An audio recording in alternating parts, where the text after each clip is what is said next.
All right, welcome to the conversation on the TYT network. Now we got a great guest for you. It's a real character. I know very well because I worked with her. Annalise Vincent was a staffer on my Cenk 2020 run. She and I knocked on a lot of doors together. She was actually in some of my ads. She has an amazing, buoyant personality, cares so much about the issues, so much so that Annalise is now running for office. So I want to tell you what she's running for, and then obviously we'll talk to her. She's right there. She's candidate for Palmdale City Council. She's now also the vice chair of Our Revolution Los Angeles in the Antelope Valley. So that's awesome. So Annalise, great to have you on the Young Turks. Thank you. Thank you for inviting me. I'm super, super excited to be here. I really appreciate it. Yeah, no problem. And I like your website, winsome2020.com. It sounds like win some, get some, 2020.com. Okay. There's that laugh. All right.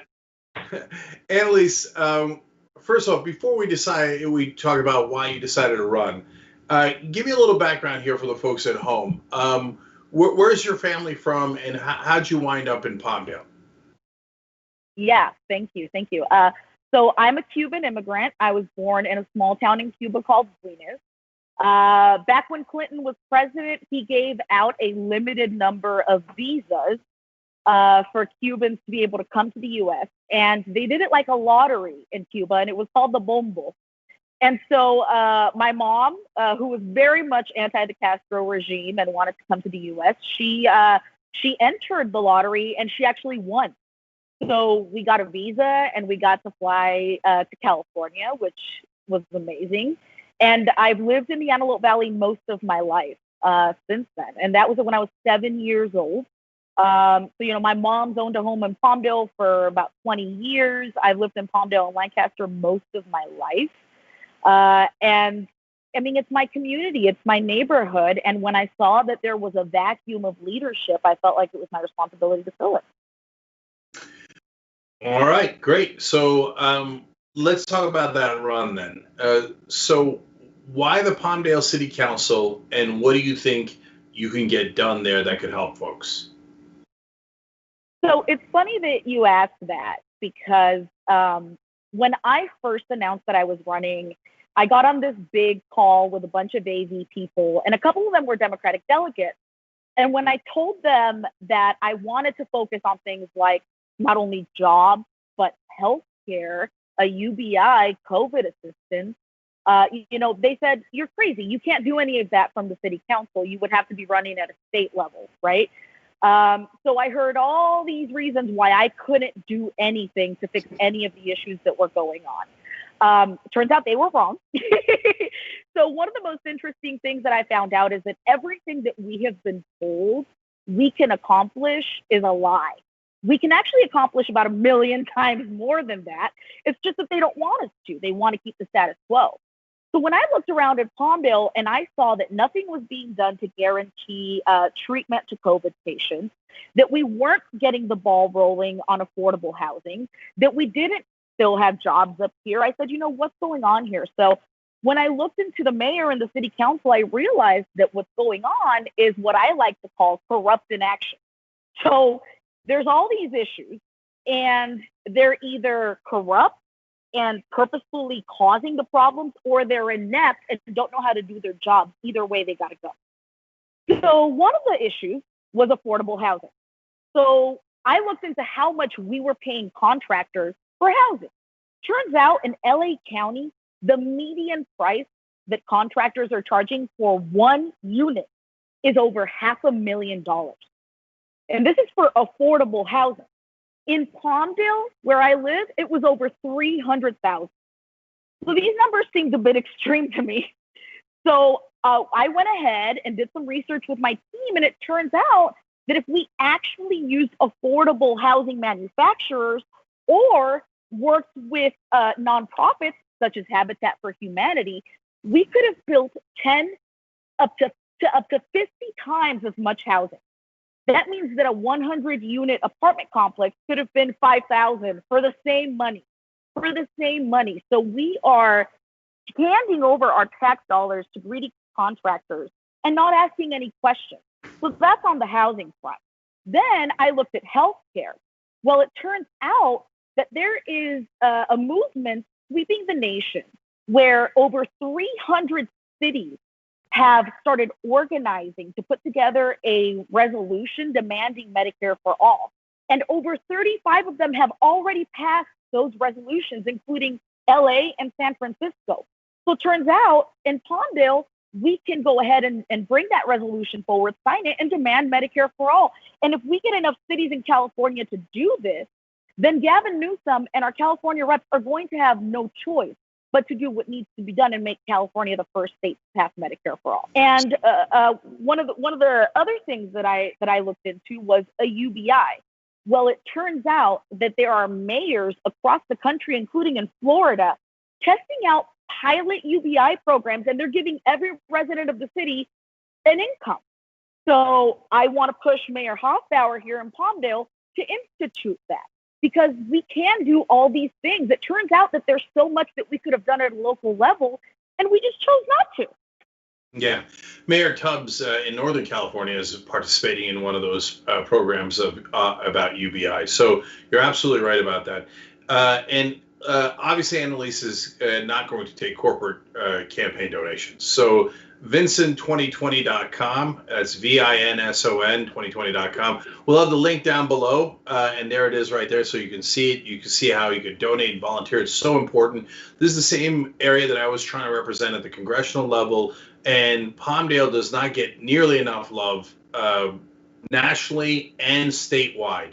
So a lot of the problems are dumped onto the Antelope Valley, but the resources don't come along with it to help fix the issues. So it's so important to get uncorrupted, honest people into office there. So which then leads me to the question, Annalise, as we saw in my campaign, you and I saw it together, and you've seen it happen to progressives in that area a lot. It's not just the Republican Party, it's oftentimes the Democratic Party who does not like you talking about corruption. They didn't like it when I talked about it. Eric Olson talked about it. When you talk about it, they don't like it. So any news on what the reception there has been from those circles? I was told by the mayor that I was presenting alternative facts, which I had to inform him are not a thing. It's just ridiculous. Look, I just want to say that the inaction here has been ridiculous. And before I go, I would be remiss if I didn't touch on a couple of things. First of all, Robert Fuller was found hung in our city, lynched, okay? And before any kind of investigation was done, before there was, any kind of looking at the body and an autopsy, they were pushing the narrative that it was a suicide and had asked people to stop using the word lynching. Enough, okay? We need actual reform. We need actual accountability for the hatred that's coming towards our Black and brown brothers and sisters. And really quickly, another thing that I want to touch on is, as you guys may know, the very last stimulus bill is about to pass Congress soon. So this is going to be our last opportunity to do something about that and demand that they bail out the American people in the same way that they bailed out corporations. So I want to let you guys know on July 11th, we are going to be having an action with Movement for a People's Party, which we are working with very closely to build a new major party with. And we're going to be going to our representatives' homes in our cars, making sure we social distance and we stay safe. And we're going to be demanding that they bail us out in the very same way that they bailed out corporations. Corporations, by the way, that claim that they're people. And if that's the case, they need to give back the trillions, and they get 1,200 like the rest of us. I like that a lot. Yeah. Okay. If you're a person, okay, congratulations, corporation. You get $1,200. That's it.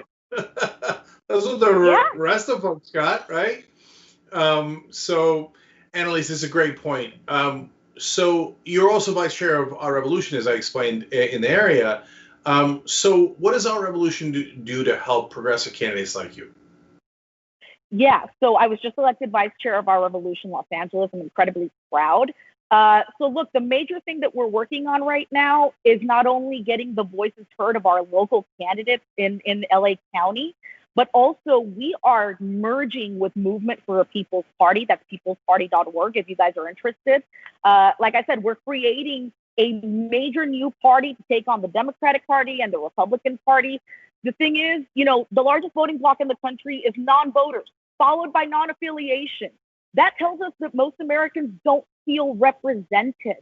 So we need to form, in our belief, we need to form a major new party that will actually represent working class people. And that is our biggest project that we're working on right now. We're going to have a convention in August.